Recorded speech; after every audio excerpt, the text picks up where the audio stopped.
Terrific. So we're calling to order at 7:01 p.m. Would somebody like to read the Planning Commission's land acknowledgement? I'd be happy to.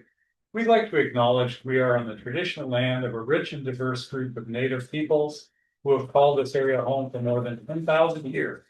We honor with gratitude the land itself and the descendants of these Native peoples who are still here today. Thank you, John. And next is approval of the agenda. We have a draft agenda that was circulated. There was one request to add a new business item to discuss the RUE permit or RUE request and then response that we were all emailed. I would suggest we offer that under new business as a third topic. If that works for you, Yannick? It sure does. Thank you. And is there anything else that people would propose adjusting with the draft agenda? I'm just curious who made that request. Yanni did. Yanni did. Okay. All right, hearing nothing, I'd entertain a motion to approve the agenda as proposed and amended. So moved. Moved. Second. Second. All those in favor? Aye. Aye. All those opposed? Abstentions? It's approved. Well, welcome, Hina. That's the next topic on the agenda. So we're thrilled to have you on the commission. Did you want to share a little bit about yourself and why you were interested in joining the commission? Yeah, absolutely. So hi everyone. Really nice to be here and finally meeting all of you. So I have the very distinct and unusual honor of being both a resident of Lake Forest Park and also a business owner here. So my husband and I, we own August Summer Ice Cream Cafe that just completed a year. So it's been a wonderful experience, which is full of challenges, but also like a very unique thing to be able to. I feel like I'm living a Hallmark movie right now, like little town, which Lake Forest Park does have a little town, small town feel. Everybody kind of knows everybody when your kids go to, Shoreline School District. And so it really feels like that we are living that life where like it's 5 minutes away from our house and it's constantly in the middle of the dinner. One of us has to leave to like do things. But I think like that's also the joy of like, being in the community. You get to know everybody, your neighbors are also your customers. So so my background is I'm a designer. Both interior designer, which is my education, which I also do commercial and residential. And I also have a day job apart from like the cafe. I work for a real estate technology company as a UX designer. So different kinds of designs is what I do, and really, happy to be here, be part of like this community in every different ways, and yeah. Well, wonderful. Well, welcome. Why don't we go around the room and have everybody introduce themselves since we're all kind of new. David, why don't you start? So good. I'm David. David Colvin. Actually, I've been with the Planning Commission for at least a year and a half, and I am right, and I'm continuing. Newly reappointed as well. So. Mark again, Community Development Director. Sam, volunteer on the commission. This is started my 4th year. I'm John Drew. I'm relatively new. I joined the commission last year. And I'm Marty, also new to the commission. Been resident of Lake Forest Park for about 17 years now. And appointed, I guess my first meeting was in February. So, yeah. Okay. So it seems I've been here longer than that. A little bit. Yeah. Just a bit. Because I've been here longer than you have. You're the longest serving member at this point. Or maybe Cherie. Cherie, would you like to introduce yourself? Hi, I'm Cherie. So I believe we're about the same time, David, than when we joined. But I've been in Lake Forest Park for 25 years now.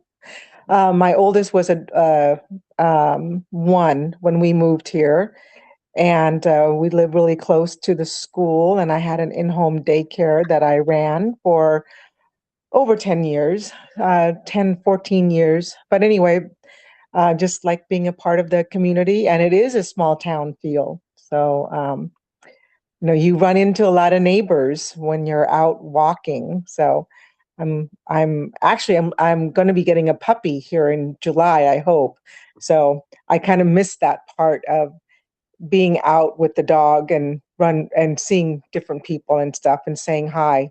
So it's fun. We actually know the dog's name before the owner. So, it's like, oh, you're so and so's dad. So anyway, that's me. I have two grown kids, two girls that grew up here and went to the school through the school system. I guess that leaves me. Hi, I'm Jan Nikaya. I'm the vice chair. I've lived in Lake Forest Park for about 12 years, but in the community more broadly, like Shoreline and Lake Forest Park for about 25. Yeah, 25 years. Like Cherie, I've got two grown kids who did all their schooling in Shoreline schools. And I work for King County. So welcome to the commission. And Councilmember Rosenau, would you like to introduce yourself? Although I'm sure you. Just gonna go blank for 1 second. And then. There you go. That'll be back. There I am. Now I'm online. Great. Hi all. Sorry about that for the confusion. And welcome to Hina and the whole group. We've met before. I think you guys all know me. I'm on the council. I've lived here for 8 years in town and also have 3 kids in the schools and have navigated through all of that, and excited to see what we all work here together. Perfect. Well, next on the agenda, we have approval of meeting minutes from the February 10th meeting, which was our last meeting that we had. Those have been circulated for folks who have had a chance to review. Were there any questions or concerns or proposed edits to the minutes? I do have one edit. There's a note that I was going to provide a written report on home sharing, and what I actually did at the last meeting is I waived this existing report, and I referred anybody who would like to read it to the December meeting materials, so it's attached. Also, I have a copy right here. Oh, I recall that. Yeah, so maybe we'd want to adjust the minutes to reflect that. It already exists, and that's what it's at. Perfect. Okay, seems reasonable. Any other changes to the minutes? I think this is just a really minor thing, but I was looking at them, and at the end it said that I, as vice chair, adjourned the meeting, but I think Sam was here the whole time. If I caught that right, so minor correction. That may have been from a previous meeting when I chaired, so. Yeah, maybe we could just tweak that last part to say the meeting was adjourned. Yeah, whatever. Just, yeah, I just noticed that. Not a big deal. Thank you. So if this was the last meeting, I was in attendance. You were. Is that what you said? Yeah, Okay. you were. Yeah. In fact. They can move that up.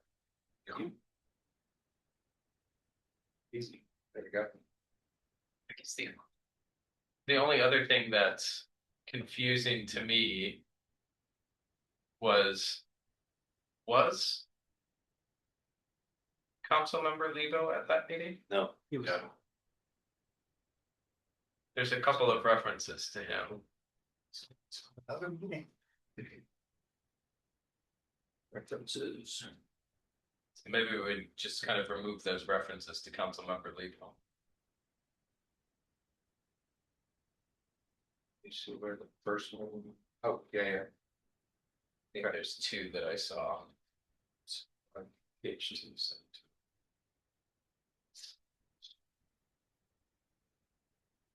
I'll go through it, but I didn't see one at this point. Oh, there it The is. city council liaison report, and then later in the. These resemble the January. Yeah, they do.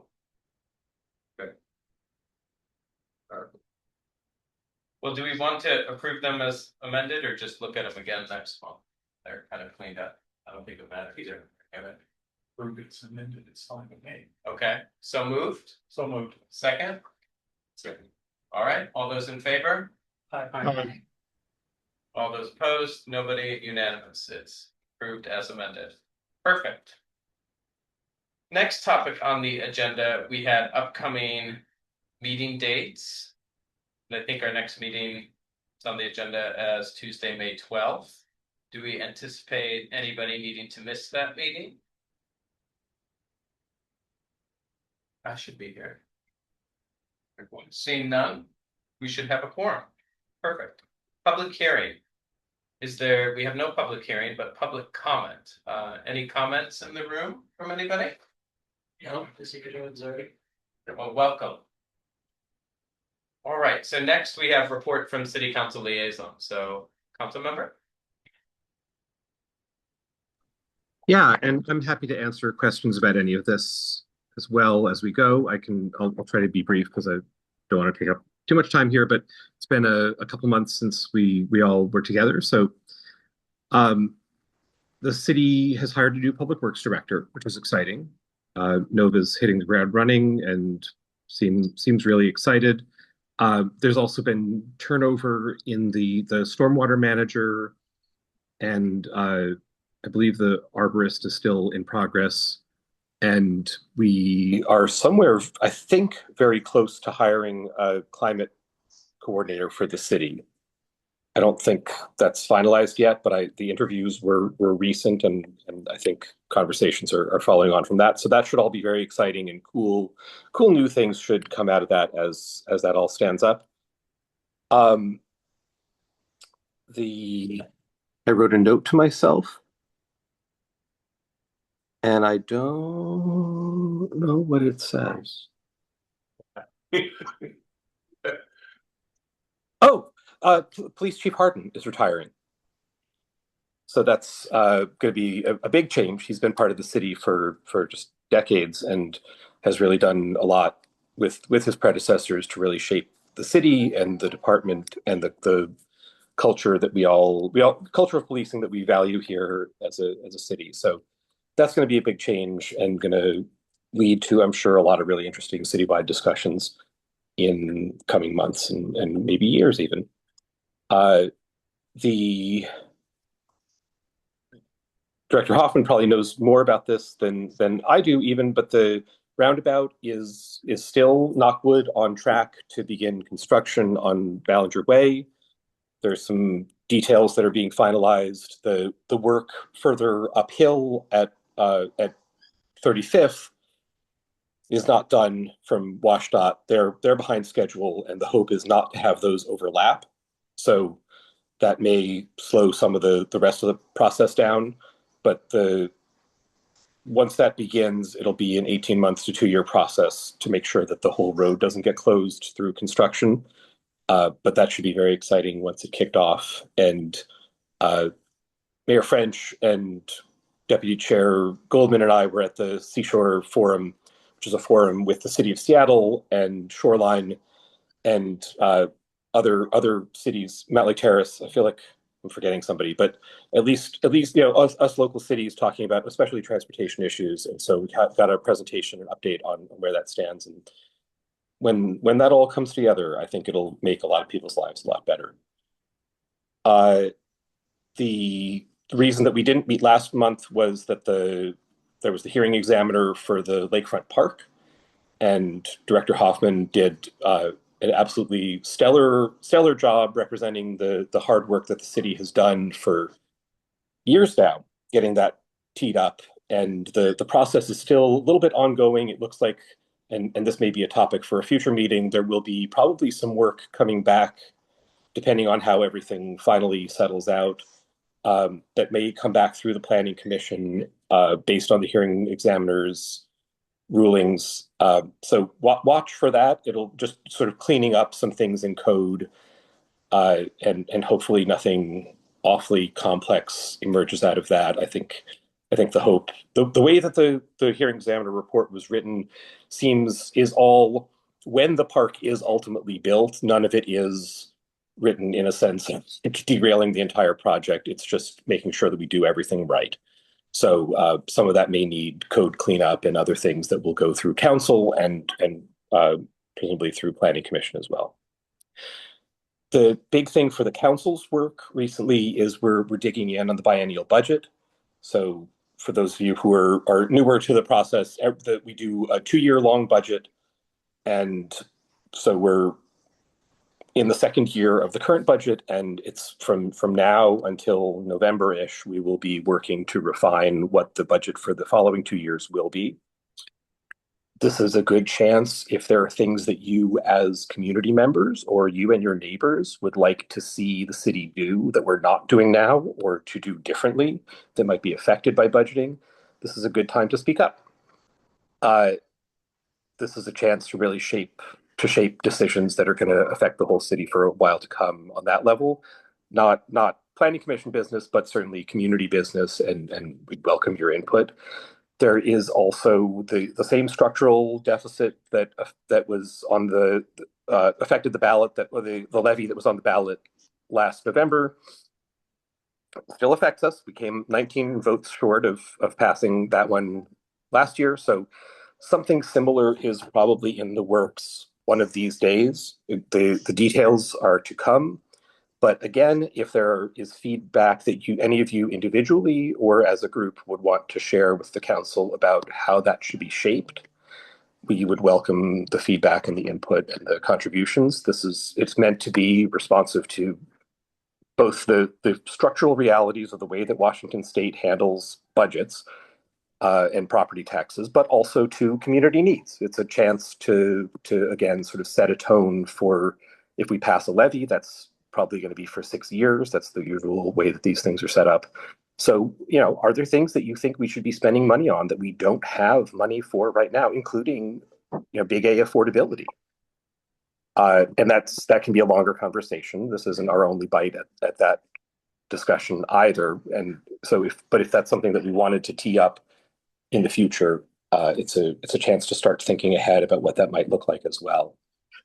There will be on May 20th a town hall at Town Center at Third Place Commons that all of the city council, I believe all of the city council members have RSVP'd to speak at.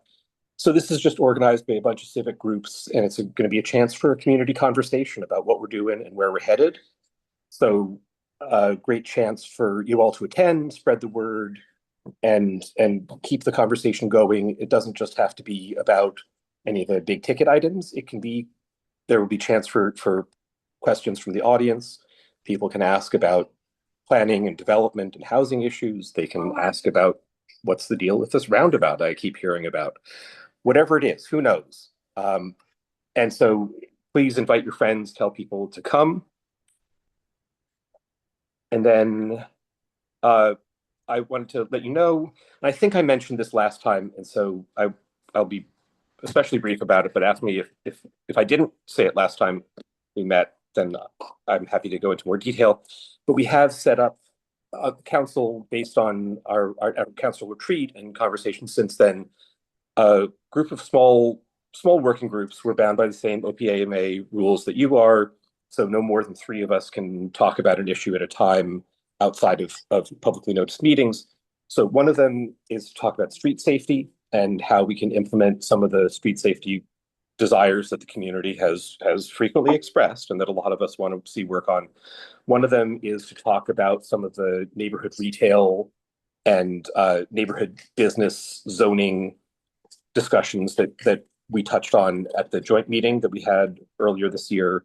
And one of them is to talk about home share and co-housing issues. And John, we'd love to bring you in on that conversation and see what we can do, because a lot of that can probably be implemented even without really code. It's just a matter of getting the conversation going in the community and more people aware of it. But we can also be thinking about city action and where we go from there.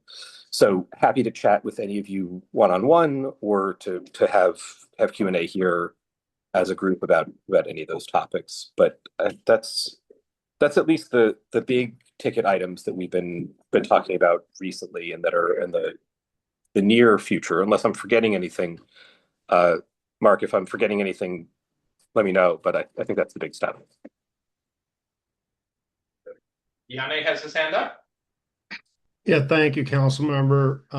I wanted to make a comment on one of the topics and ask a question about another. You brought up the sort of the ballot measure that got really close last year, and as I think I think you're aware, as a just in my capacity as a resident, I held several small little neighborhood meetings to just not to advocate or lobby for the ballot measure, but to explain how property taxes work this last time.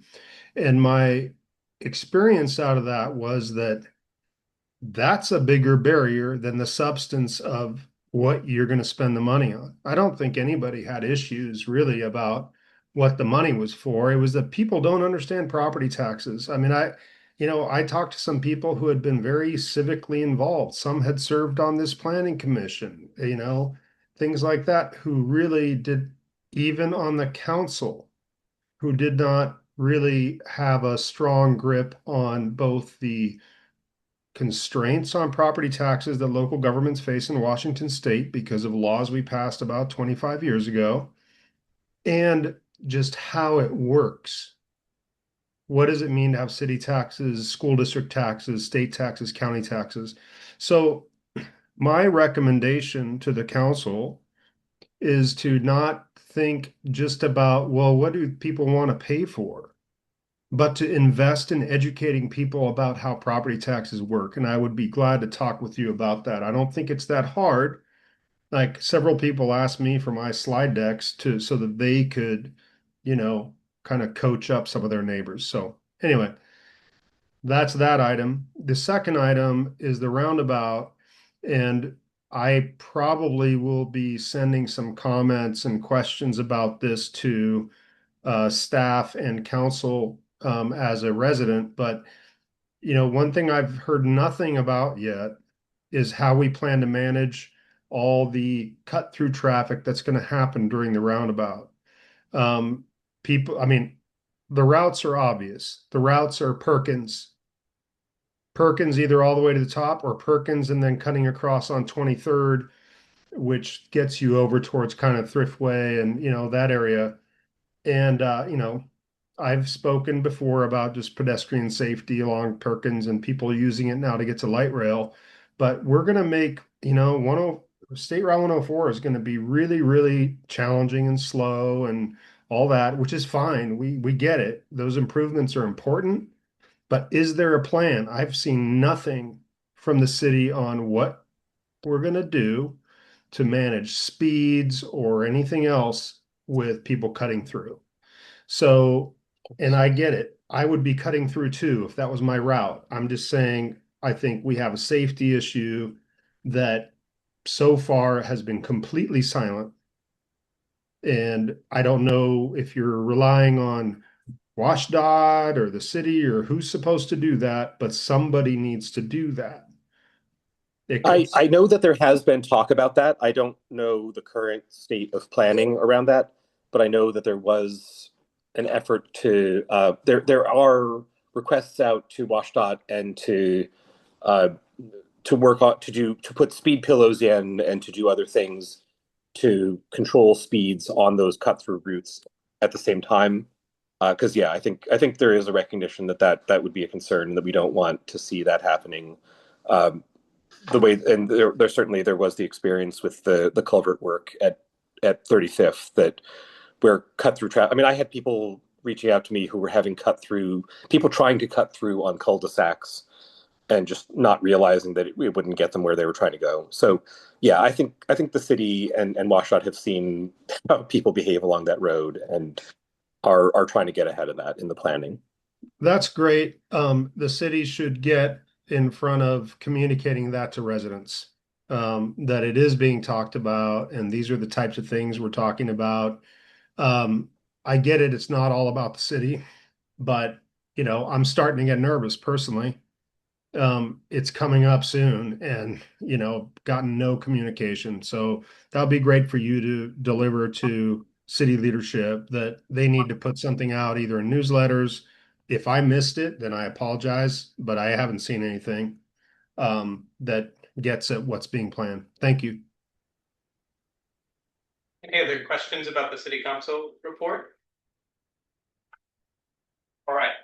So the next agenda topic is old business, and Mark, we have here a note that the work plan was approved by City Council. It was, and so it's substantial in the form from December and January. Consisting of 3 items, 3 primary items. And no specific timelines or mandates, that question. Terrific. And I think you should all have that in the board pack. So the 3 topics, just for a reminder, are we estimated we'd spend about 40% of our time on tools and incentives for housing affordability. Second, critical areas, ordinance mandatory update to the municipal code, which I think we'll start talking about later today. And third was the Puget Sound Regional Council certification of the December 2024 periodic update to the comp plan transportation element comments. So addressing those. So we had 40%, 30%, 30% estimated, not set in stone, obviously, but that was our work plan and what we had planned to tackle this year. All right, other old business was Planning Commission working group discussion, housing initial feedback. And so was that the feedback, Cherie, that you had obtained and shared? Right.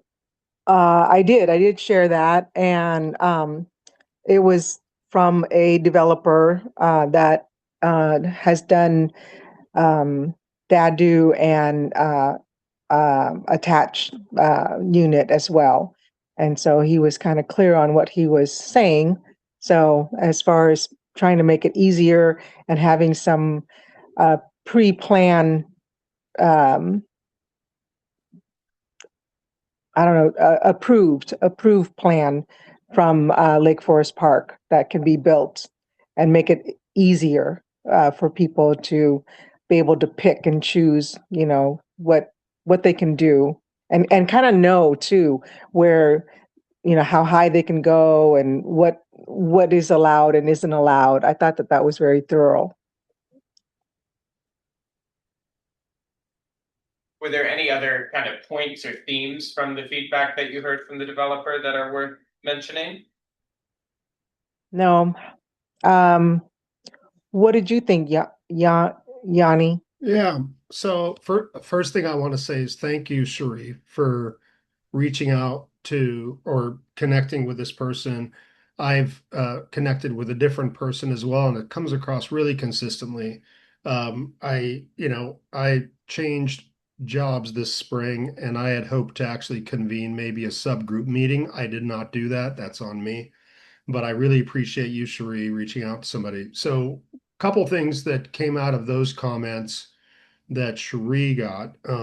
One that I thought was really helpful was they did talk about unit density. They kind of said, you know, if we want to see cottages or something, I think they use 4 to 6. You know, like if it's a lot where we now allow a duplex, you know, it might pencil for a developer if it was allowed 4 cottages or maybe 6. So that to me is exactly the kind of feedback that we need so that we can start bracketing where do we spend our time? How much of it is unit density? What else do we look at? They mentioned some other things like, you know, flexibility almost anywhere, like about impervious coverage, tree retention, which is always very touchy in Lake Forest Park. And, you know, we feel really strongly in that space. But I thought it was very clear what they delivered. So I talked with an acquaintance of mine who's also in the business, and he had hoped to come tonight to provide comment, but he was traveling. And I said, well, let me talk with the commission. Maybe we could give you more than a 3-minute public comment if the commission's interested, and to come and talk to us in May or June. He also builds a lot of these kind of combination type things where there's a main house and either a couple of ADUs. He works with some people who do cottage developments. And similarly, for him, it wasn't just about what pencils out in terms of unit count, but just that, you know, we added this middle housing thing, but it's not clear how it's fitting with the rest of our code. So there's a lot of uncertainty in our code right now. So one of the things that Cherie's connection mentioned was kind of ways to streamline. And what I got from this other person was more like, right now, we don't know what to do in your city. We don't know how to like, where's any flexibility around things like attached, detached, and we mentioned cottage and so forth, but we didn't get very specific about how that then works jointly with ADU code. So I think what I took away from all of that is that there's actually a lot of potential interest out there in developing the kinds of things we've talked about, smaller scale housing that's maybe small A affordable, not large A affordable. And I'm sorry for our new commissioner, large A, we mean things like formally affordable housing that's tied to like income levels, which has a lot of state code and things like that around it. Small A is more like smaller scale housing, like cottages that are market rate, but they're sized in such a way that maybe they're great for aging seniors or singles or starter families, doing their thing. So anyway, I'd like to have us think about, would we want to invite a few guests to come talk to us, come have a conversation? The person I spoke with is also willing to host like a tour of some sites that they've developed in North Seattle and Shoreline and wherever else. We'd have to be mindful of quorum, so maybe it would be again, a subcommittee, a few of us to do that instead of all of us. But anyway, I appreciate Sherry's efforts and just want to share that I'm hearing similar themes and additional ones from an acquaintance of mine who's also a developer. So thank you. Yes, right. Along those same lines of thought, you might know someone on the finance side as well, and talking about how things pencil out based on the length of time it takes to get things permitted properly. And so what Shri was talking about, plans that are in place and pre-approved, that can certainly streamline things too. So yeah, if we'd be open to it, I wouldn't mind inviting that person as well to next month's. That's something we were interested in doing. Yeah, is there interest of the commission in having a guest or two come and speak? We've talked about this in the past. Well, so we have talked about this, but what we have also talked about is what's the purpose before we start having these conversations with people in the community, which is great that we've made some forward steps in doing so. But what is it that we're trying to, what's our hypothesis? What are we trying to? What information do we want to aim, and for what purpose? Because I still don't think that as a commission that we've decided as a whole what is that purpose. So I've echoed the same thing Mhm. in previous meetings, and the response has been, we've talked about these things and it's here and there, but I would just love to see, maybe it's one paragraph. This is our goal with respect to housing. This is the kind of thing we want to incentivize, and maybe we don't need to get too specific, but just have it in one place where that's our preamble. It's just a purpose statement. Yes. Yeah, and I think that at the last meeting, we talked about these working groups, and I had volunteered with John to come up with some discussion draft criteria by which we would evaluate proposals. And John reminded me the point that you've made many times, which is, what is our objective? We need to define the objective. So if we were to start at defining the objective, we would define the objective, and then I can share the draft criteria. We have its 3 points of, how we would evaluate kind of efforts to spend time on, whether it's inviting a guest or looking at code amendments or setbacks or whatever else it would be. And in my kind of emails with John, what came to my memory as the criteria, and we've kind of talked about this, it seemed like with the commission, there was a focus on wanting to look at little a affordability, and focus on increasing the types of middle housing we want to see in Lake Forest Park. My sense of what we want to see is that we each have our subjective opinions of what we want to see. And I don't really know if it's the place of the commission to say it should be this type versus that type. Because we have recommended to the council, and the council has passed code amendments that define the types of middle housing that are legally permitted in Lake Forest Park.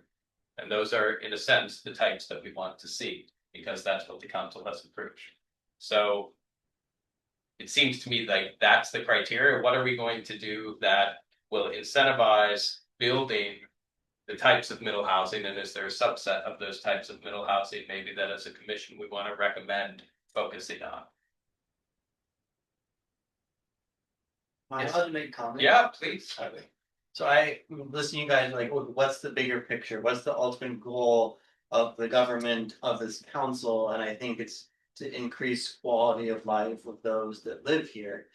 And by increasing housing, how are we achieving that? And I would argue that by just putting in housing here and putting in housing there, you're allowing more people to live here, but it's going to perhaps reduce the number of trees, which we're very concerned about. It's going to increase the amount of traffic that we have. And it's like, is that inevitable if we put in any housing? And I think the answer is no. And the way that we currently do it is we put it, ADU or a DADU here, or we split a lot and we put in more housing. That's just a more concentrated form of single family housing. Being like a bedroom community, we don't really have urban center. We don't have really apartment buildings that are part of like an urban fabric. We do have some on the periphery, on the south end of the city, like in the west end of the city. But is there kind of an overarching plan to say, you know what, we are going to create a certain level of density that is walkable, that is more urban, that allows for more people to live here, but makes the quality of life for everyone that lives here remain the same or even better. Obviously, living in a more urban environment is different than living in a suburban, but they can both be good in a different way. And I don't see any effort on like, well, let's try and make some degree of urban, because like we're really just a bedroom extension of Seattle. It's not like people are living and working in Lake Forest Park, and I wouldn't expect that at a city size of 13,000. But I just think we're doing what the state and county mandates to meet count for increasing population, but just like slow rolling the inevitable like lesser version of what Lake Forest Park like once was. Like ideally everyone would live on 2-3 acres and there would be beautiful woods and there'd be lots of deer and coyote and the streams would be full of salmon. And that's really hard to achieve if you just keep cramming in a suburban style. But that's what people want, and we can gradually move out of that. We can, I don't know what the right answer is, but I don't think just putting more single family homes forever is like the solution, even if there's smaller versions, DADUs, ADUs, whatever that may be. And I not that I'm an old person, but I have lived here for 27 years, and I have seen the change, and it's not exactly frightening, but it's a little bit disappointing just to see what once were just plots full of trees now like technically needing canopy cover, but like, you go along 40th, they crammed in those 4 houses there, and then you take up a right off of 40th going up to Horizon View. There was one that like that one lot, and they put in a cul-de-sac and they put like a wall behind it and put like 5 houses there. It's like, I understand people need housing, but that's just not the aesthetic and the beauty that we could potentially have and that we once did have. Thank you. I didn't want to interrupt you. What's your name for the minutes? William Ackerman. Thank you. So a point, someone who's just, joining this conversation. I think you do have a really good point here. People who live in Lake Forest Park, do they come to live because they want to live in Seattle in that density, or do they want to live in because they want to live in houses with acreage and trees and there's a canopy? But I think like that's the thing where yes, there's going to be more and more housing needs, And whether we like it or not, things are gonna change. Like there's more people and people are gonna move out of Seattle, and then the cities around Seattle are going to grow, and the growth means that there's gonna be more housing, whether the lot sizes become small or whether like they in one lot size you have multiple duplexes, whatever that might be. But I guess from a city of Lake Forest Park perspective, like what does meaningful growth for us looks like, right? Like so when we start thinking about just we talk about aesthetics and we talk about density, like like have we thought about like recommendations, and we have natural zones where there's more traffic that comes in, which are better suited for multi-housing units. Certain areas which are much suited to, because they're on the heavy traffic route, to be more, like multi-use spaces with business as well as residential all together. Like, have you thought about like that being a recommendation to start figuring out from a zoning perspective, like what are those areas, and there's certain rules apply to those zones where they could be either multi-use zones in those areas, and that is where we really think about like density in terms of housing rather than like any lot size, starts to change. Because I'm also thinking, and then like I guess the other thing is like what the purpose of that is to bring new families in or to, age in place, like because that becomes like 55 and above, you start to have certain units which are just focused on that.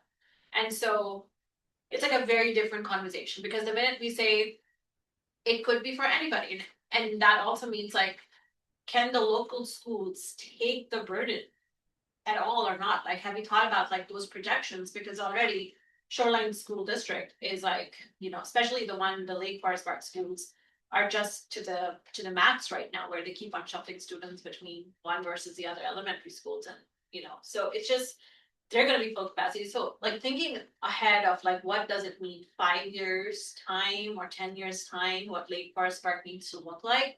Like again, the purpose is to bring more families in, small, or the purpose is like, aging in place where we can start to have like units specifically for people who just want to retire right here. And I think like both in terms of like thinking about zoning, these like, density, where is the density more feasible in the city, and also who is our audience for all of this is going to be really important. No, that's good. That's good feedback. I think to share a little bit about kind of the work we've done over the past couple of years with the comp plan update, we had state law mandates that we had to make code amendments for to accommodate, as we've done it, allowing 3 units on every lot in every single family lot. A single family lot still exists in Western Washington anymore. So every lot in Lake Forest Park at minimum can allow 2 units, a unit or a duplex, a unit with an attached ADU, or a duplex plus a detached ADU. That was our focus for the 2 years that we were working on conforming code amendments. We had a couple of town halls, we did a community survey, we had an open house, we went through kind of the public input process, and that's where we landed. We didn't have enough time or money with consultants or efforts to do anything broader than looking at how do we come in within the state deadline of doing conforming code amendments to make our code comply with state law, because otherwise the alternative was we would have a default state municipal zoning code that would apply, and it wouldn't have accounted for anything that makes our community unique. So that was the work that we wrapped up last year, I believe. And the desire of the commission at the time, and what we've talked about in the joint meeting with the city council, was what would we like to focus on next? And part of what we agreed and proposed in the work plan was let's focus on little a, affordability, and how do we increase or incentivize the housing supply, not necessarily for greater density, but now that more density is allowed, to use that word, how do we try to get it so that it's not taking down an $800,000 single family home, putting 2 $1.7 million homes on the lot and calling that a win for the city. But how would we look at levers we could pull by removing barriers in the code, maybe creating pre-designed plans? We haven't really defined what that would be, because we keep coming back to this concept of where do we start on this? What inputs do we need? And we've agreed we can't really boil the ocean, because doing a whole code rewrite is beyond the means that we have. We've kind of said we're going to pick a couple of things to do based on some criteria that John and I have worked on and we would propose to the commission. But we also keep coming back to this question of what is our goal? What is the outcome that we're looking for? Is it simply increasing small housing supply, like cottage style housing or small duplexes, or is it something else? And I think if we coalesce around that as a commission, land on some criteria for how are we going to evaluate what efforts we should be exploring and looking at, we can probably pick a few things to focus on, and that will easily fill the rest of the year, if not the next year and a half of this commission, given that we only meet once a month, cancel some meetings when there are holidays or people are sick. We had a discussion about meeting more frequently. Wasn't a desire of the commission to do that, other than through working groups and kind of off weeks informally. That's a little more of the background of where we're at. And I think it's important that we pick a focus and then we start to come up with a work plan around what do we want to focus on. Changes to setback requirements, changes to street frontage, pre-approved plans, kind of incentive co-housing, sharing housing. So anyway. Is that a new feature? Yanni, do you have your hand raised? I do. I don't know what that beeping was that I was just hearing. Did you guys hear it? Yeah. Okay, that wasn't me. That wasn't me saying call on me, call on me. That was That was Bill not calling it. the room trying to mute me for going on. That was not me. Yeah, so what I wanted to say is that I actually, to kind of David's point, like what's our goal? I'm actually seeing this a lot more simply right now, which is that, and I tried to articulate this at the last meeting briefly, but it's like, we just went through a long process that was mandated by the state, but that we focused on middle housing, right? And we came up with recommendations and we've now put these into code. I don't know what that's not me. Okay, that's not me. And so to me, I think the goal is now let's figure out what's in the way of making those things happen that we just put into code. We just recommended it. It got adopted. And I'm hearing this. We saw it in Cherie's, the comments she solicited, and what I've heard said, okay, great, you're allowing cottage, but you haven't addressed how many can we put in? So I see our near-term mission as actually pretty simple in the sense that hey, what's in the way? And so to the question of why would we invite people to come talk to us? Well, I would invite them to come explain to us, okay, the city has adopted code that allows cottage and whatever the garden something and duplexes and whatnot. What's in the way of incentivizing those so that we can fix it, right? What's in the code or missing from the code to provide the clarity, the assurance that people can come forward and propose things that we've already said are okay. So that to me is near term. I appreciate there's bigger picture thinking. I really like what Hina was bringing up about kind of bigger picture thinking about where we can do, kind of bigger, potentially long-term changes around encouraging different types of uses, both commercial and residential. But in the meantime, I feel like we gotta follow up what we started. We developed recommendations, the council adopted them, and yet I'm hearing at least that people don't know what to do with it. They're like, well, you said cottages are okay, but right now you're only allowing 2 units per lot. So you mean 2 cottages? That doesn't pencil. So I think that's our task. I think that's the goal. And I think if we invite people to come talk to us, developers or developer adjacent, financiers of developers, I don't really care.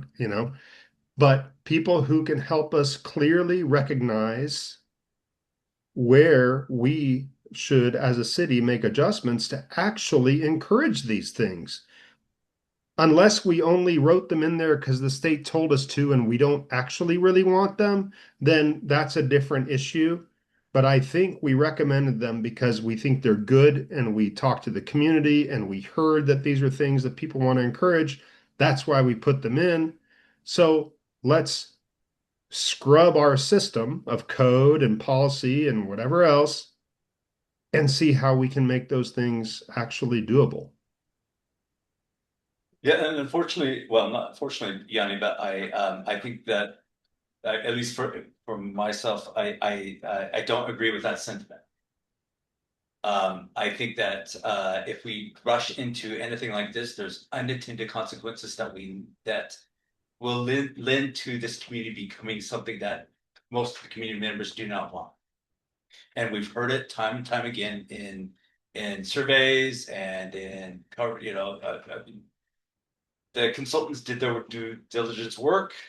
They heard what the community wants, and I do think that we need to listen to what the community wants. So all I'm saying is that I think we need to have a framework for doing that work. I mean, I'm not disagreeing with what you're saying, Yanni. I do think that we need to look at, how do we ensure that ADUs, I can't say that right now, but all that the code supports what we put into place in the comp plan. But with that said, I still think that we need to have a reason for, we need to be clear about what is the purpose. Is it for increasing affordability, a small A level, or is it increasing diverse housing in this community? We've talked about that. We've talked about wanting to bring, wanting people to live here, to age into this community. How are we going to do that? We've talked about, how do we increase the diversity of this community, make it more equitable? We've talked about all that stuff, but so I'm not disagreeing with what you're saying. I'm just disagreeing at what point do we pursue those intentions that you've outlined.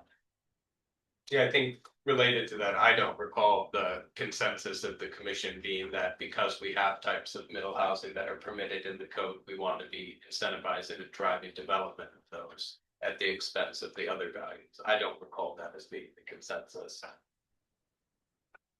Wait, let me just interject because I don't want to have words put into my mouth. What I'm saying here is that right now, based on our work and the council's action, we have things that apparently are fully allowed in this city.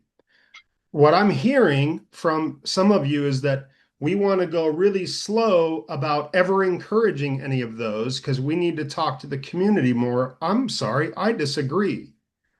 We now have code that people should be able to rely on, whether they are property owners or developers or people interested in this town, to say, oh, these guys allow this kind of housing. That's great. Let's do it. And then they come in and they're like, wait a minute, their code's not even set up to allow this.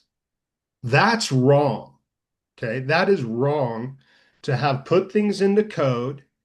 And again, it's not us. Council puts things into code officially and then leave the code so tangled that you can't do any of that.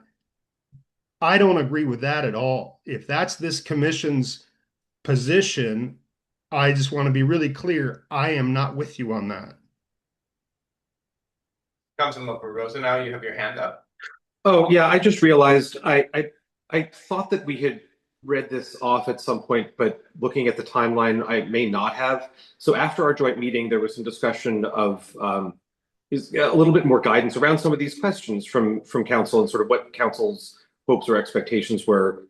And we did at our retreat and then at a meeting just after that have some of that conversation, including teeing up a question of like, did we want to ask specifically for work on a particular form like cottage housing? And the consensus after that, I'll read off something that Councilmember Goldman had circulated, and I think Sam and Yanni may have gotten copies of this also. But that the goal at the end of that was not to focus on a particular form, that cottages are going to be something that's desirable in some areas and that may not work in other neighborhoods. You've got smaller lots in like the Briarcrest area where the same goals might be achieved by a different housing form. So the upshot was not to focus on one specific type, but yes, to try to achieve some of the affordability and middle housing goals that have been set out in policy, and to be and requesting that you be thinking about what sort of incentives, what sort of bonuses might encourage the sort of development that we would like to see, rather than the term McMansion is used here in one of those messages, as a balance, and not to require one over the other. I don't think that the consensus was that we want to prevent one form, but simply to make it a balance of options for people out there. If that's helpful. And so I'm trying not to insert my own views in this, just to summarize sort of the overall discussion on council of what the hope was of what might emerge from that, the part 3 of your agenda around affordability, if that's helpful. And I'm happy to bring other questions back for council discussion later if there are areas where you would like clarity beyond that. But otherwise, just happy to listen and report back and see where this evolves. Josh, I do have a question about that. You mentioned about the council, what kind of development they'd like to see. Can you describe specifically what kind of development they would like to see? I'm not. Most of the discussion that happened was that the upshot was not about form. And so what we would like to see is not necessarily a visual change. I want to be sure that I'm not overstepping anything. So not necessarily, we started going down into some conversations of, should it be this kind of, should it be cottage, or should it be stacked flats, or should it be duplexes, or should it be townhouses, and pulled back from that and said, that's not a decision that we want to make for people. We want to make sure that it is possible for people who are looking to create middle housing, affordable options, that it is as viable to do that as it is to do other allowable things on the same lot. I'm trying not to overinterpret anything here because I have my own views that may not. I guess one takeaway I get from all of this is we want to incentivize some form of affordability. I mean, I believe we can say that much, right? That we've talked about, having diversity of housing, and in particular having, not the McMansions, but some housing that is more affordable. And so it seems a key goal is affordability, right? So I'm just trying to get some kind of structure around what it is we're after. And it seems that there is an overriding context of affordability. So I guess my question here is how, if the current code, the amendments that have been made towards middle housing, if they're vague and very general and we don't want to specify exactly what kind of housing, how are we going to determine whether it's going to be affordable or not? It's going to depend on the developer, not on. So how does city ensure that a lot is not divided into 2 houses, and which was $800,000, and now they're like 2 $1.7 million houses there? Like, how do we even ensure that at all? Square footage was one measure that we had talked about. Lower square footage, lower costs, presumably.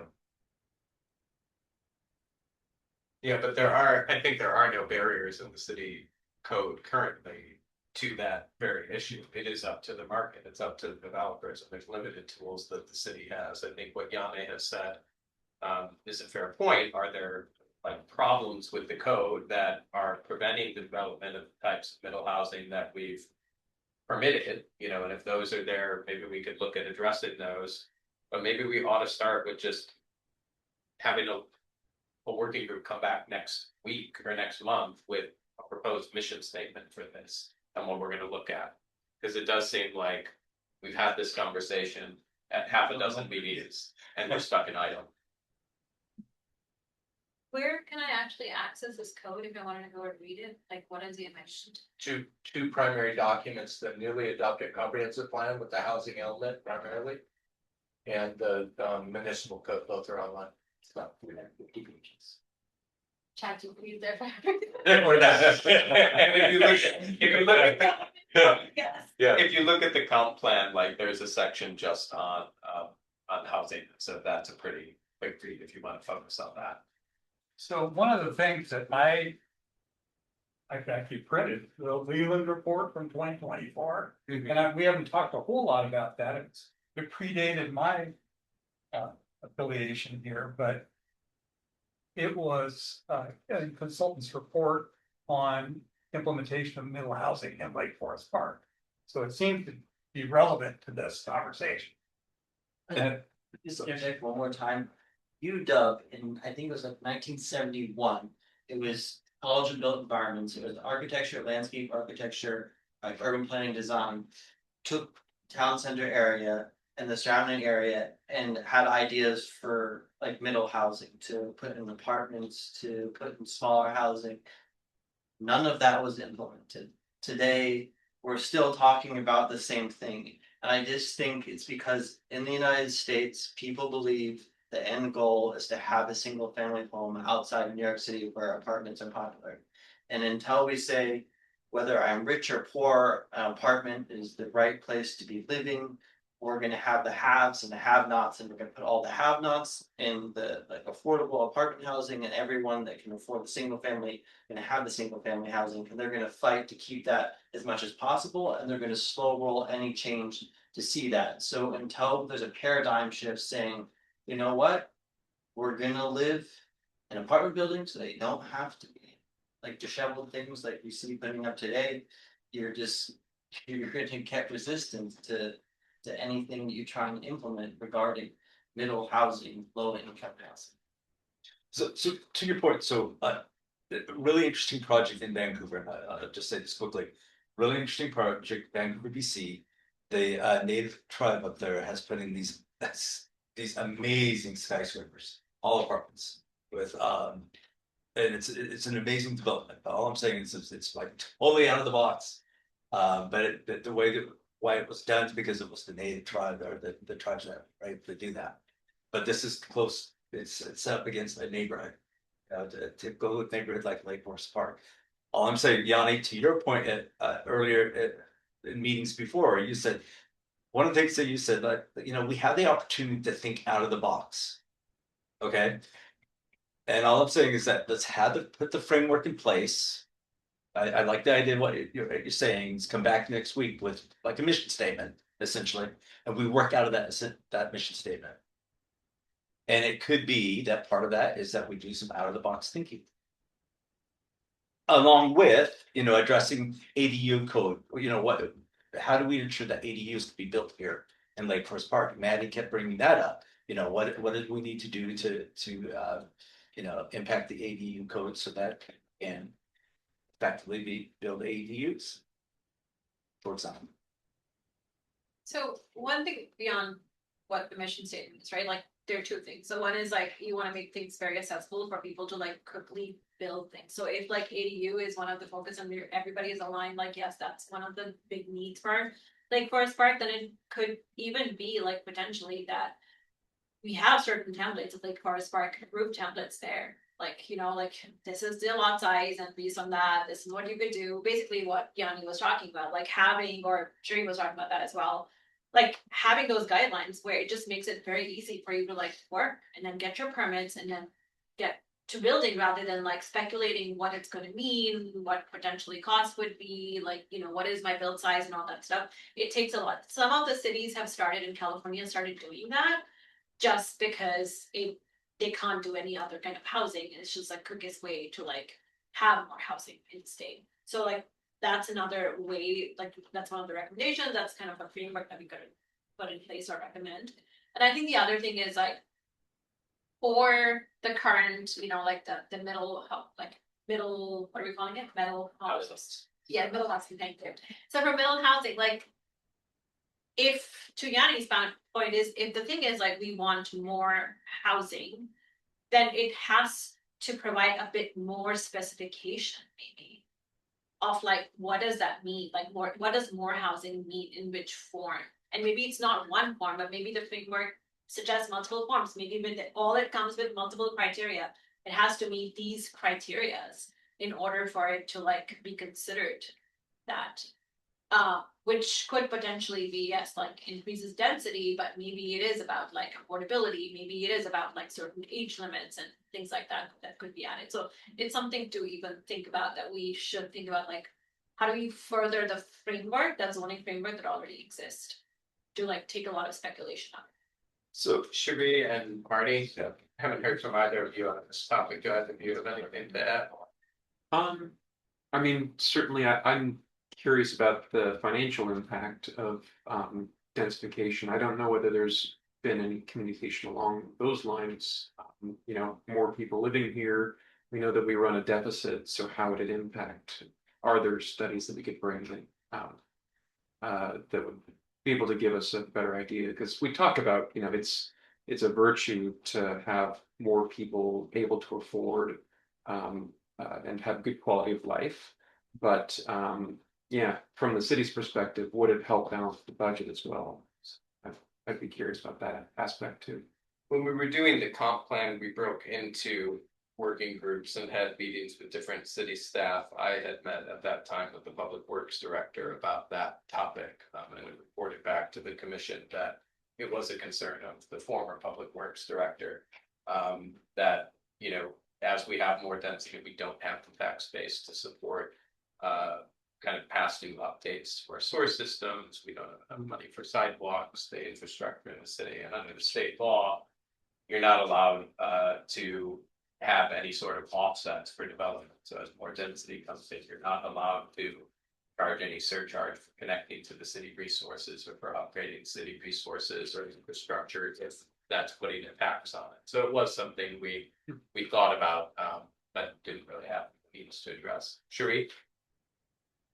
I know we've kind of gone around and around on this topic, and I think for the most part we want something that's affordable, so that, and when I say affordable, I'm not talking about 400,000 or 500,000. We're talking now at least 700,000 to 800,000 for a smaller home. It doesn't seem to matter what the size is. Everything in Lake Forest Park is going for over $1 million. And so to try to say that, you know, we're making an affordable housing, that just doesn't, I don't think that that's going to work out, just because of the cost of construction alone. The material costs so much money. And then you've got all of the other things, like you said, Sam, infrastructure. You know, you've got the sidewalk, and you've got the parking, and you've got the sewer, and all this other stuff, you know, that developers have to think about when they're going to build something. And so it makes it really hard for them to build something that's not $1.7 million. You know, it's in order for them to make a profit. So I don't have an answer. I just, you know, I talked to this developer.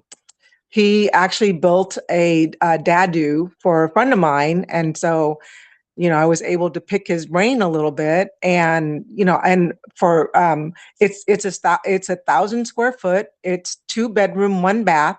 It cost her $450,000. So, you know, it's not something that you just do lightly. You have to plan it out. And is it going to work out in the end, you know, where she's going to be able to rent it and that type of stuff?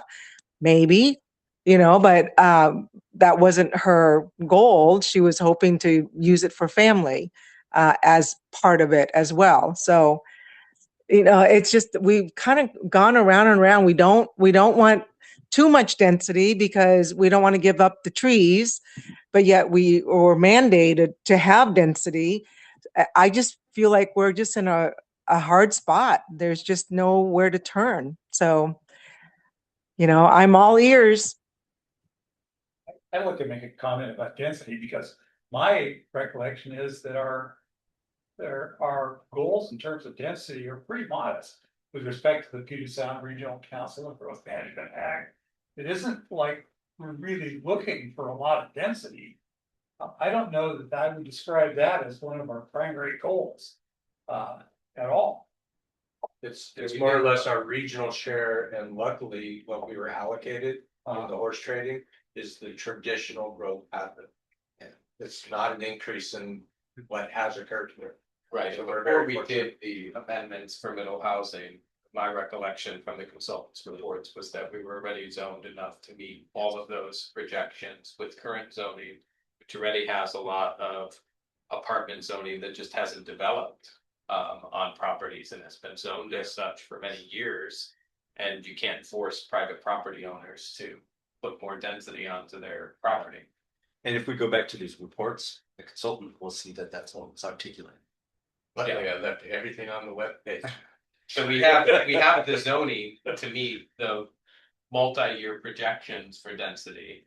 We then did middle housing amendments to add extra capacity in the city. So we now have theoretically capacity well above where our projections are and what we're supposed to meet for the region.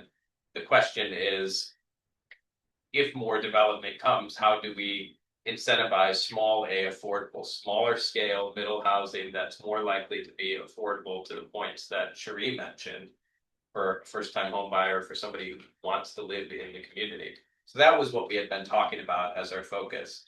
I think I'd come back to my recommendation. I don't think we're going to solve this here. I would ask for a volunteer or two to come up with a couple of points that we could vote on at the next month and just call it so that we get out of idle and stop talking about, you know, what should we be focused on here? We pick a North Star and we start to focus on it. I would like to say one more thing, because like we're all talking just about little A affordability, and I think there is a place to make a little bit of a dent in big A affordability without the costs and impact. And it's what I had proposed several months ago, and I don't know if you've all taken a look at it. It's called home sharing. It's relatively new in this country. It's I think particularly well suited in Lake Forest Park. The idea being that maybe you don't need to build a lot more if you have a lot of vacant bedrooms already in your existing house, which we do in Lake Forest Park. You've got a lot of seniors. I have a lot of people on my street that are old. They would like to, and they can age in place in their existing house, but they've got a couple extra bedrooms. In some cases, they have a separate floor with a bathroom and a kitchen and so forth. And they would like to be able, actually, the code in order to do this doesn't really have to change. All we have to do is to basically communicate to the residents and incentivize a program that will make it safe and easy for them to participate in. And there are examples in Washington State where this is working. And it's fairly inexpensive for the city. So I would just suggest that we look at it. That's all. And I think that could be one of the action items that we take after you've come up with the, what we're calling permissions to. Precisely. Yeah. Is there anybody who wants to focus on that and come with a proposal next month? I can work with you on that. Okay. Yeah. I'd be happy to collaborate. Okay. Well, I'd be happy to collaborate with you. I mean, you've already got to start. So Collaborate it's with great. me more like you do it. I'd find out. Anybody else or? All right, David and I will come next month with a couple of things that we can vote on. Yeah. For being our North Star on what we're focused on for the 40% of our time in the next year that's focused on. Yeah, yeah. If you're looking for somebody, I'll join once again. Terrific. With the intention next meeting that's it. You know, that's our framework moving. That forward. would certainly be my goal. Yeah. Sure. That would certainly be my goal. And if we could all come But kind that's of a framework that we'll vote on at the next meeting. Or that, yes. that this would be, we would come with, this is what our objective is in focusing on affordable housing. A couple of maybe 2 or 3 yes, no statements of we're gonna focus on this. We're gonna vote them up, vote them down. And that's gonna be our objective. Then we can talk about the criteria that you and I already have drafted by how we would measure both measure progress for ultimately what we work on, but it's 3 simple criteria. Maddie had this idea at one of the last meetings where we have some criteria by which to say, this is what we're going to do. Does this effort to kind of go down this rabbit hole of looking at all the setback requirements and the zoning code, do they meet those criteria? If not, then we're not going to spend a whole bunch of staff time on it and a bunch of commission time on it. We're going to prioritize the couple of things or few things we're going to focus on, whether it's thinking outside of the box, setbacks, aging in place, whatever it is. And those will be the criteria that we discuss for how we decide what we're going to focus on. So that was the proposal. All right. Anything else on this topic, or shall we go to new business? We had critical areas ordinance update, introduction and discussion. And Mark, you had a lot of materials in the deck. So I will turn it over to you if you're comfortable kind of kicking us off. So I'll just start with the broad picture. The Growth Management Act requires you to periodically update your planning document. That's the comprehensive plan. The city did that. It's GMA compliant. We're also a small city, and so the state regulations require you to update all of your mid-level policy documents, shoreline master program, your critical area ordinance at the same time. But small cities never can. You only have so many hands. And they helped us out this round with so many housing mandates for 3 years in a row in Olympia. They actually passed legislation extending that deadline, realizing you can't do all that and your critical area ordinance and be able to afford all the consultants. So we were afforded more time, but 2025 passed. And so we're not late. There's no threat. There's no downside. Do we have to do it? Absolutely. We have a very robust critical areas ordinance right now. It's compliant. Project comes in, it meets that, it gets approved. But there are changes over time that are not incorporated in it. And so this update is that. It's not taking what we have and throwing it away, but it's preserving what we have and adding those new mandates. We don't have this budgeted for a consultant to come in and do it like the comprehensive plan, which was largely grant funded. And I don't know that we have that need. And it's also not time mandated like a July or December, or you're found in not in conformance like the housing element, like restaurant or Baker General, something. So we have that flexibility. So I have a 2-year plan more or less. And I'm trying to find a path through it that updates our critical area ordinance for a period of time of 5-10 years, and then is used for the basis of the sensitive area sections in the shoreline master program. And not to stray from this critical area topic. The shoreline master program was starting an update in 2019 before COVID and never ended. It was never completed. That was the last round. The city has missed that. That's the first 200 feet along the shore. The sensitive area regulations and the SMP, and forget acronyms if I say one you don't know, let me know, are very similar to the critical area regulations that are citywide. They cannot be the same thing. You cannot adopt them and say, there they are. But this sequence is based on that to update our SMP, we've missed the cycle. The next cycle's coming. The ecology is doing rulemaking right now, so there's grace, right? Their advice is, small city like you, don't go racing into an update while we're doing rulemaking. It just makes no sense. So why don't you wait? Well, there's no downside to missing it.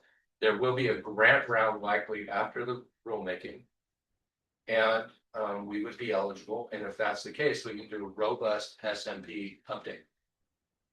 To prepare for that, my plan and this work plan is to somehow get through the critical area ordinance update, use it as the basis for a large portion of the SMP. And then the question becomes, what are those amendments? And I don't know, Yanni may have some input, it's more or less incorporating best available science and fish and wildlife and ecology terms and increased buffers into our existing robust code. Right, it's not a grand rewrite. It's not, here's $500,000 to do this. So our work plan is for this critical area ordinance. There's a lot of material, and I'm starting from the framework that whoever's involved knows nothing, right? And so what are those sources?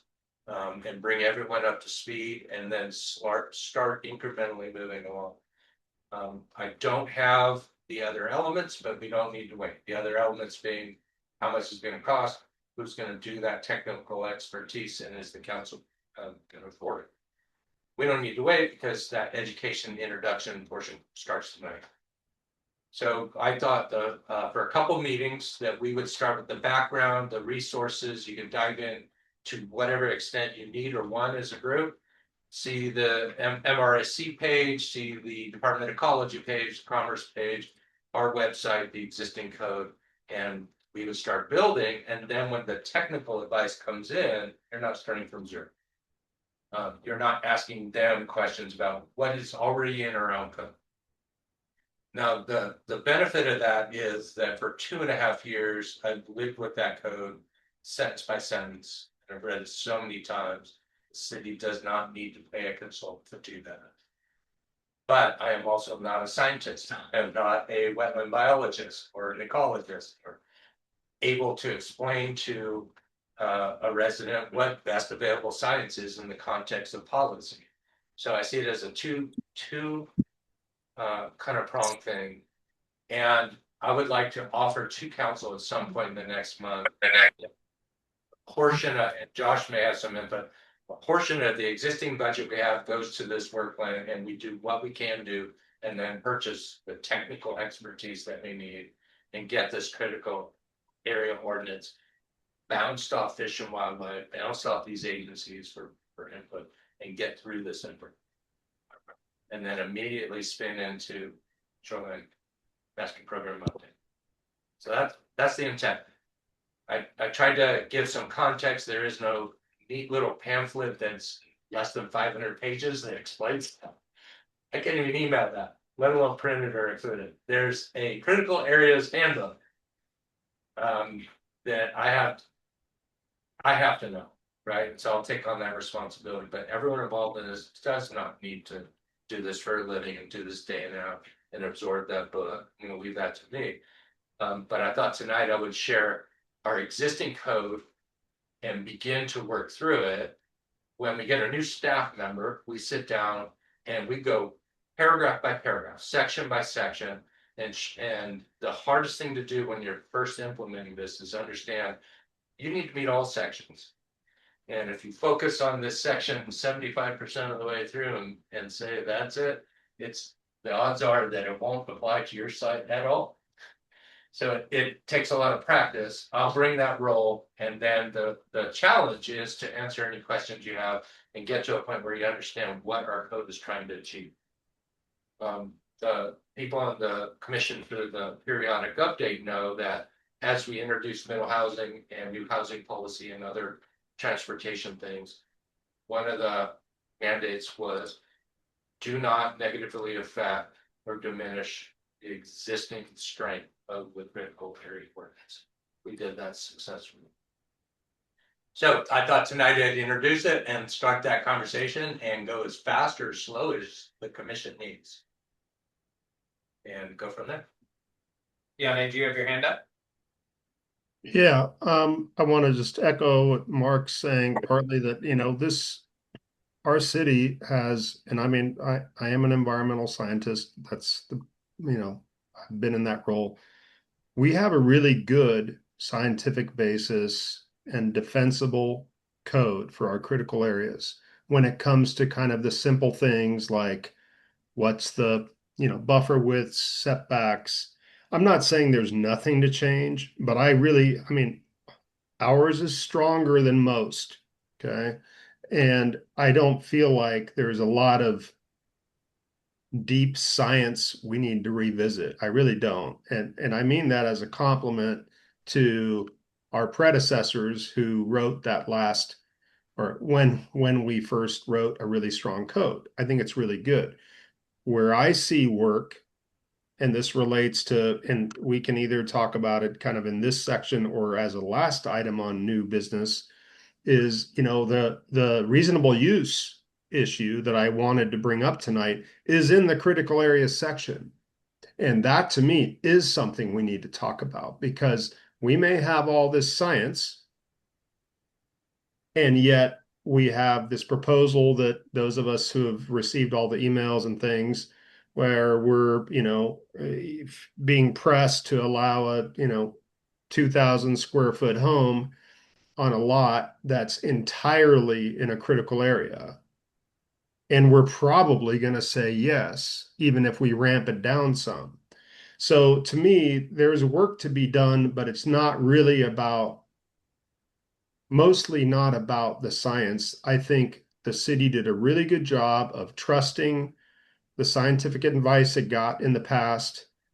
Lake Forest Park has a reputation for having kind of a, I'll just say, a strict critical areas ordinance, kind of like the baseline, but it's only as strict as the exceptions you allow. And that's, I think, where we could do some work. Not having combed through it myself, but I just want to echo what Mark's saying. We don't need to pay a bunch of consultants to rehash the basic science. I really don't think that's true. And I'll offer to dive into some parts that maybe are a little, if we feel like there's some things that need to be looked at, because that's not hard for me to do in, wearing my kind of daytime hat. But I think it's more around how we apply it and how we provide exceptions. That's where we can really degrade our critical areas ordinance, is if we have a weak system for protecting against exceptions.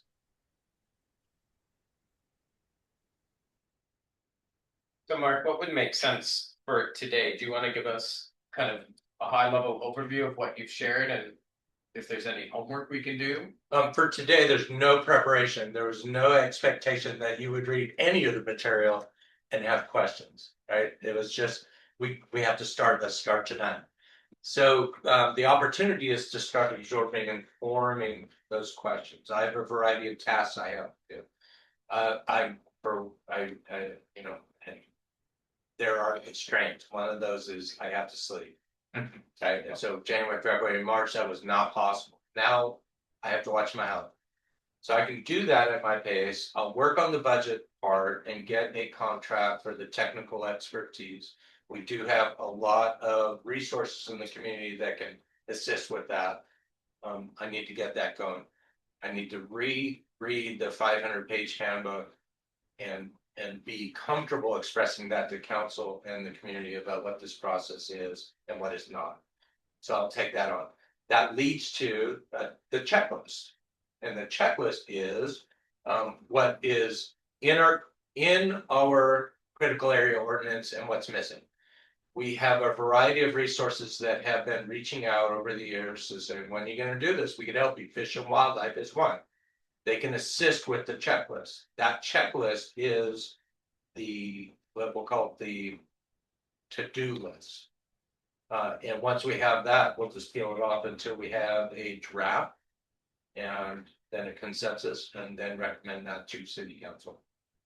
So I think we have a few steps to do over the coming months, and I don't have firm grasp beyond tonight when those will be available, but most of those are me. So for the commission, I would say awareness, dive in, and then back to that staff thing. When we get a new member, a planning member of staff, David Greetham, who is my temporary senior planner, worked with him at Bainbridge. He and I sit and do this kind of run through. It takes about an hour. We could do that with the planning commission. The benefit is it confuses the staff member completely. But they learn that it's cohesive and that the key sections, whether it's process and noticing or the RUE, they know there's stuff in there that form a code basis, right? And then it just takes time to read it over and over as you apply it to projects. The planning commission won't be able to apply it to projects. That's staff's role. But David and I have a unique perspective to explain what each section does and means. And hope that the consensus finds most of that stuff's already in there and is adequate. Then the checklist comes and we will focus each of you on those tasks. Most of the science is in there. It's the changes, and Yanni could have some thought about, I don't know the term, it's the variable creek or river stream setbacks based on science. I know they're more expansive versus the option of just having a set number for a type of stream. And so that's going to be a challenge. I know it's out there. I've been to seminars, but I haven't had to absorb it, let alone explain it. But when we get to that stage, you'll have a firm understanding of what is already different. So it's an incremental amendment to something that is substantially already adequate. And then you'll receive review letters, comment letters from the public, Fish and Wildlife, biologists, Stewardship Foundation, and it'll start making sense. It's highly complicated. You know, and that's one of the developers' issues. They don't do this day in and day out. They come to this city, they know we have a critical area ordinance, they design a nice pretty house on a steep slope with a creek below. They don't understand how they can't touch 2/3 of it. Then they dive into this code and they get lost. And so staff doesn't design, but we review. And so our obligation is to try and explain it to them. So we're going to do this amendment with you from that perspective. And then I think it'll benefit everyone, and we'll get through it in a timely fashion.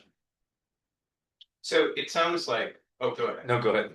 I was gonna say, it sounds like one of the introductions that would be helpful for us would be, we spend some time with you and or Josh at one of these meetings doing kind of a walkthrough like you would do with a new planning commission or a planning staff, would be kind of onboarding and needing to interpret this and apply that. And that would be about an hour kind of walkthrough. Yeah, we can get through in an hour. The key is that you could spend a lifetime on any paragraph, right? And the purpose is not that. It's to give you the whole framework and the outline by going through and seeing that it's not just science. It's noticing. It's process. It's the prohibitions, the different types of critical areas, and it just starts to make more sense. And so if we did that in this setting and committed an hour, and I'll let David do it. He's a pro at it. He was a permit manager, kind of mid-management planner for 30 years, Cambridge, exact county. He has a good way of explaining without acronyms to homeowners and staff members, answering questions without getting sidetracked, and not spending the whole hour on 10% of it. Right.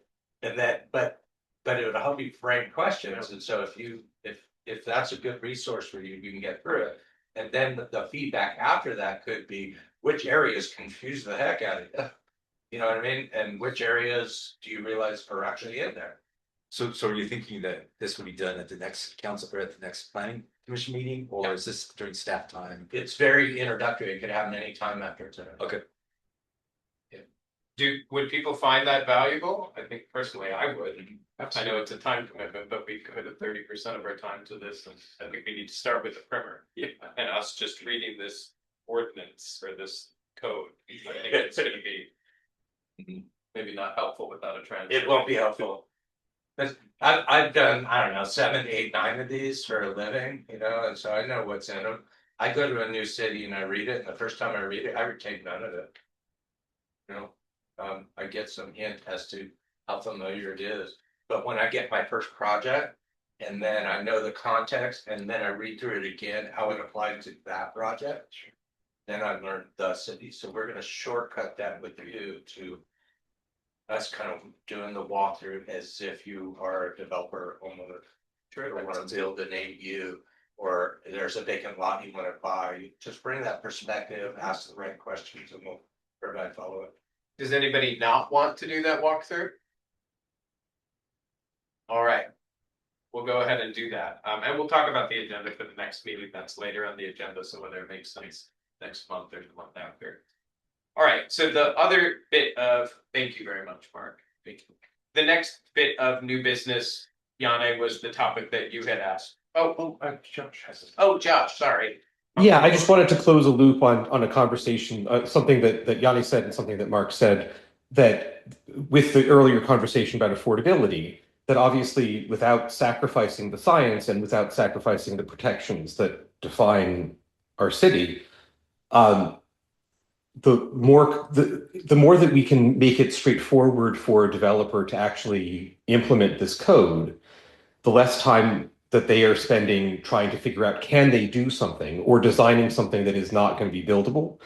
And for them, time is money. So to the degree that we want to advance affordability, having this be, if you'll pardon the pun, streamlined, is going to advance multiple goals at once. It makes stuff actually buildable that we want built, and it keeps people from trying to design something that we do not want built. And so this is really valuable service, and I appreciate you guys digging in deep on it, so that we can have that outcome. That that if there is going to be an exception, that it's clear to the developer what that's going to look like, and if there's not going to be, that we can tell them early on so that they can try something else. And that serves a lot of what we're talking about earlier. Perfect, thank you. So other new business, I guess item B is election of planning commission chair and vice chair. I think we were supposed to do this last month. Yes. Can we talk about the RUE briefly first? It's a little more connected to critical areas. Yeah, any objections? Yeah, go ahead, kick us off, Yanni. Yeah, so I think all of us received, we get sent the notices when there's for certain types of actions, and in this case, reasonable use exception, to basically not follow critical areas code in order to be able to make economic use of a parcel. And there's good foundation for that in law and so forth, that you can't remove all economic sort of value from a privately owned parcel. But I wanted to mention two things about this. One is that I do think that as part of critical areas code update, we need to take a hard look at this. I'll say, and again, my point here is not to weigh in on the individual proposal, but like what's been proposed doesn't even comply with what our code says is reasonable. So it's interesting to me that you would have proposals come in that have done a ton of work, a bunch of technical studies, and yet they go directly against what our code says about what might be considered reasonable for a single family home. And what they're arguing is, well, a 2,000 square foot, 2-story home is, reasonable from a standpoint of the minimum. Okay, just read our own code. The language is pretty clear. It talks about like what's the purpose of reasonable use. It's what's the bare minimum amount of use and disturbance when strict application of this chapter would deny all reasonable economic use of a property. And yet what's coming in here, certainly in this case, is this isn't some minimum use. It's basically a market level use. It's a 2,000 square foot home that'll sell for 1.5 million. And yes, they're probably, they have proposed mitigation and so forth. But there's a few things I think we need to talk about as part of our critical areas update. One is that, in this case, they have opted to recommend we're going to do some on-site mitigation, and then we're going to send some mitigation over to the Keller Mitigation Bank in Redmond. They're probably paying no more than $5,000-$6,000 to do that. And we're basically accepting impacts in our city to wetlands at the headwaters of a salmon-bearing stream. For $5,000, they just get to go and improve habitat elsewhere. That's what our code or that's what they're arguing that they should be able to do. So I think we have a lot to fix.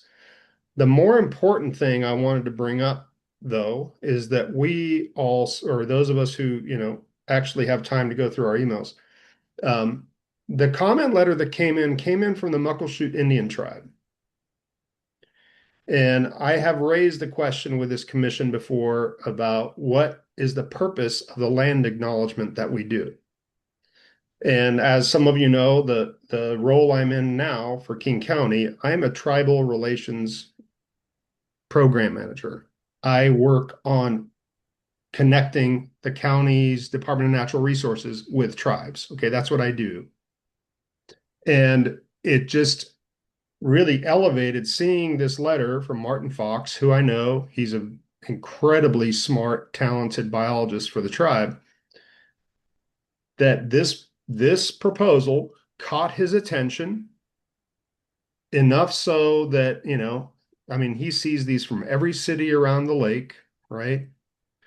Caught his attention enough that they wrote a thoughtful letter to us before the deadline. I'd like to understand, this isn't really just a commission question. This is for Councilmember Rosenau. This is for Mark. I'd like to understand what our city's policy is about how we reach out for and respond to tribal input. That's what this is. This is tribal input from a treaty tribe, a federally recognized tribe with fishing treaty rights, which include the entire Lake Washington Basin. So this is not a random stakeholder. This is not a random enviro complaining. This is a sovereign nation telling us that they have concerns about this proposal. So and again, this isn't, the commission does not decide on individual permits. That's not what I'm suggesting. What I'm saying is I think there's some work here for us to do for the commission on how, when things come to us, like our code updates, how do we engage with tribes? This is part of what I asked when I joined the commission. I said, we say this land acknowledgement, but what was the origin? Why do we do it? And how does it inform our work? Well, this comment letter we just got kind of brought that back to the front of my desk, which is like, okay, how do we think the city should deal with comments coming from a federally recognized tribe? So I think this is a big deal. I sure hope the city takes these comments very seriously and looks very closely at our own code, which this particular proposal doesn't even follow. There's no mention that I've seen about using innovative kind of low impact development techniques, which our code calls for. Didn't see any of that. They're proposing something larger than our code says is reasonable. So I just think that this is an area where, as part of our work plan, updating the critical areas code, we need to spend time on reasonable use. And as a commission, I'd like us to spend time on how do we take and how do we solicit input from the various federally recognized tribes who have a hell of a lot of knowledge, authority, and rights where we live. Yeah, and just for context, thank you for framing that way. So the critical areas ordinance update, examining issues, that's under the purview of the planning commission, and you framed it that way. The letter you're referring to was in response to a notice of application sent out by planning staff. They can propose whatever they want. It's a quasi judicial process and they have due process rights. So the comment you're talking about did not go to the all the commission, and it shouldn't. We don't control who sends what where, but part of the process is it doesn't go to planning commission. The process for reasonable use exceptions goes to the city's hearing examiner. It's a public hearing. Staff makes a staff report and recommendation. We use the code basis and the guidelines in the code to do so. There was a prior look that introduced those guidelines in there, but they're just guidelines. And the Gary RUE is another example, still active, is being downsized because of that review and recommendation, but has not been acted on by the hearing examiner. This, and I won't even mention the name because we can't talk about it in this context. This letter and that process will take place and comments will be available. And we're familiar with it. What Yanni is framing is for the greater overview and amendment in the critical area ordinance. Is it right? Does it need to be bolstered? We'll have legal advice and you'll get the understanding of the relief or why it's in there as an option, and then have that discussion. But we won't be sharing the application materials with the planning commission. That's not part of the due process. Now, specifically, that comment will be used in our staff report and review, will be responded to by the applicant, is part of the process, will be contained in the public record, and will be considered by the hearing examiner. And I can, without speaking to this proposal or design, I would characterize the relationship with tribal comments here in Lake Forest Park is in a really good position compared to a previous city I was in with those inputs. Sure. So we give it great honor. And so it's a luxury to get that. But it is not a decision, nor does it change the process. David, did you have a comment? Oh, so actually, not a comment, but a question for you, Yanni. Because I really like what you said. It's like code is only as strong as the exceptions allow. Right? So I heard you say something about wanting to ensure that the tribes have input into, you know, what this case that's up and it's going to the hearing. Yeah. So aside from that, like, what is it that you would like the commission to do to ensure that the voice of the tribes are heard? Thanks. And again, you know, I'm speaking as a resident of Lake Forest Park, but I'm drawing on my experience in my professional life. And what I advise the county and the various divisions, I advise wastewater treatment, solid waste, water and land resources, and parks and rec about how to do their work with tribes. And when it comes to things like code updates and policy updates, you know, there's a couple of sort of cardinal rules. One is that you engage with the tribes before you engage with the general public. You treat them as a sovereign and give them an opportunity to actually influence our thinking before we have it out there for everybody to throw eggs and tomatoes at it. Some, like the state, some of the state agencies say, well, reach out to the tribes 45 days before you roll something out to the public so that they have a chance to weigh in and you have a chance for dialogue. I'm not saying that's the right number. Other agencies say 30 days. It really depends on what the thing is. But for example, we could consider reaching out specifically to tribes. And I think in this case, Muckleshoot is the most likely, and that's who this came from, this letter. Muckleshoot is most likely. Snoqualmie tribe is probably the second most likely. Maybe Tulalip would respond. But to say, hey, I mean, this is what we're doing this many times over at King County right now on different things coming out of different departments is, hey, you know, reaching out to our tribes at the right level and saying, we're about to start updating our fill in the blank critical areas ordinance. A couple of things we're really focused on are fill in the blank. You know, maybe in our case, it's reasonable use and so forth. And we would love to have your input and ask you, how would you like to engage with us? So that doesn't mean we're not inviting them to comment through public processes, normal processes, SEPA processes, public meetings. They're welcome at all those. But you're offering a different lane, and it's an earlier lane. Now, they may well say, we're good. Thanks for reaching out. But that's kind of best practice is reaching out and asking early. So, I mean, Mark, I'm not trying to, I work for the county. I don't work for the city.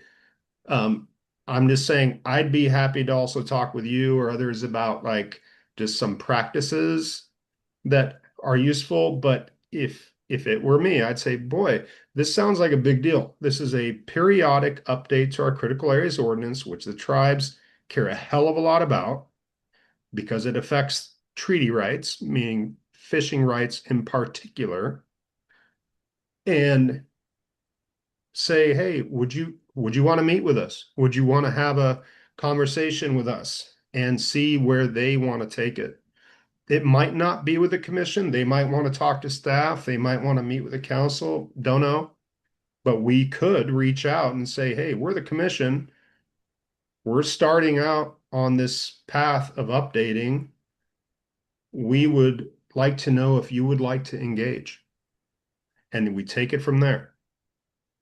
That again, as wearing my daytime hat, that is what I would do if I wanted to provide tribes with meaningful opportunity to influence the direction we're going. Yeah. Coming from the Snoqualmie Valley, I absolutely agree with that. Now, I would offer, we need to know what we're doing first. Right, and so these preparation steps are not intended to not be inclusive, right?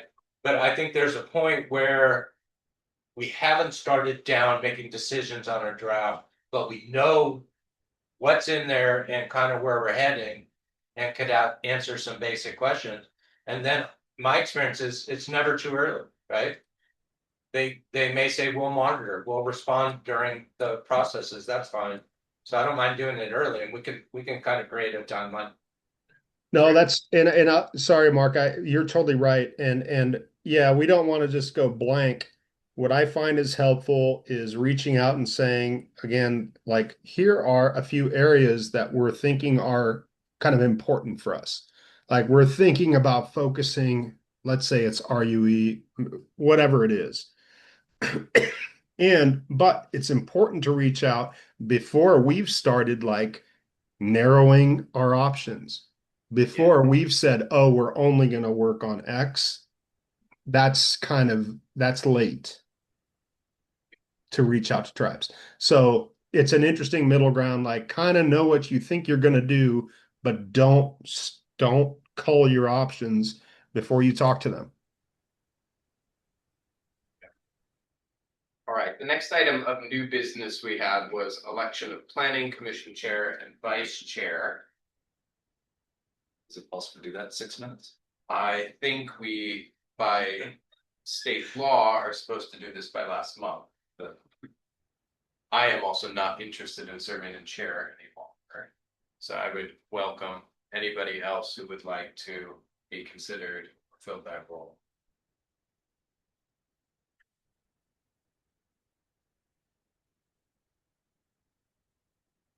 Yanni, are you interested in being the chair? At this time, I am not. I being in a new job and so forth, I'm not feeling like I could put in the extra time. I am perfectly willing to stay on as vice chair. I'm also not beholden to that. I'm happy to support someone else if they wanted to take that on. But at this time, no, I'm not looking to be chair, but thank you for asking. Okay. Okay. Then I would be willing to be chair. Terrific. Is there anybody else who's interested? All right, well, all those in favor of David serving as chair, please say aye. Not much competition. Aye. And thank you very much, David. Thank you. Is there anybody else who wanted to serve as vice chair? We heard Yanni would be willing to stay on. Anybody else? All right, all those in favor of Yanni as vice chair? Aye. And it's unanimous. Thank All you. right, Thank you for your trust. Appreciate it. And thank you, Sam, Of course, thank you. for being, a fantastic chair. Terrific. The You got reports, that right? yes, I did. Thank you. Reports and announcements. Are there any reports and announcements that we haven't heard yet? Mark, anything? Not from staff. Hearing none. Additional public comments. Any other public comment? Thank you. Yes, thank you for being here. Agenda for next meeting. So we are going to come with some objectives for affordable housing.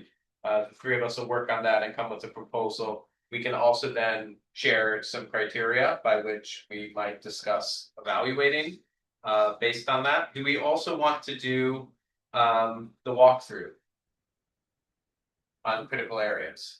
I think it depends on your availability or David's availability, right? More or less, but ours is flexible. If it's such an advanced warning, we can make it happen. Okay. Do you want to check, and if he's available, we could do that, and let's prioritize that for the next meeting. So we'll do that before we do the affordable housing, if it makes sense. I'm like 99% sure he's available. Okay, well then let's do that, and then the second topic will be. I would love to ask him and be respectful, but we can make it happen. He'd be enthusiastic. Well, we love enthusiasm. All right, and I think that'll be a full agenda then if we do both. So, anything else? Otherwise, I'd entertain a motion to adjourn. Quick question from the video screen, and this is really from Mark. So excited to have Hina on board. Are we full now? Like are some of our people officially off? I mean, we missed a meeting last month, but I'm just trying to understand it. Are we it? Is this our group or? The code calls for 9 commissioners. We're at 8. Okay. That's through the mayor and the city clerk. Okay. Yeah, absolutely. Yeah. Is Meredith no longer on the commission? I thought she is, but she's taking care of her partner. Okay. So we're keeping Okay. apprised. There's no certainty. Okay. So out of respect, we excused her at the last meeting, and right now is not a good time to check in. That's fair. Got it. And so Maddie's off now officially. As of February 28th, Okay. She has to take a year off. Okay, I'm just making sure I'm just keeping track of the head count here. Okay, thanks. And then there's alternatives and so forth, and that's all. So it sounds like we have one vacancy. One clear vacancy. Okay. All right, and maybe another candidate applying to the city soon, which would be great. Anything else? So for the next meeting, should we come with case studies to better understand? No, nothing prepared, but right, because we can't get bogged down in scenarios and questions. It's a lot of material. He's gonna brush on it. He has a very good talent on referring back or answering your question or cataloging. We'll get back to you. So if we can commit to that, otherwise it'd be way more than an hour. But if you can prepare with items of interest to you, typically they're not business related and so forth, but it's either I want to build a single family home, or I want to build an ADU, or I simply want to take down a tree next to the creek, or just come into it with the understanding that there's this thing that you want to understand. The types of critical areas. There really is no preparation. The more centered we are that he gets through it, then you have the context, and I don't know that we'll have time for a follow-up question, but we could certainly accommodate that after. I'll just offer to Hina or Marty or John or whoever, if you ever want to sit down with a member of the commission who's been around for a while, I'm sure either Sam or David or I, any of us would be willing to, and Cherie would be willing to just sit down and meet for coffee. So don't hesitate if you just want to get your head around how the commission works and all that. So happy to do that anytime. Thank you, really appreciate it. And I've said this before, but I will say again, I'm always happy to meet with any of you as a group or individually and just chat about stuff too. Thank you. All right, I would entertain a motion to adjourn. So moved. Moved. Second, all those in favor? Aye. I All those opposed? We are adjourned at 9:01. Thank you, everyone. thank you, Sam. You did a great job. Thanks, Sheree. Have a good night.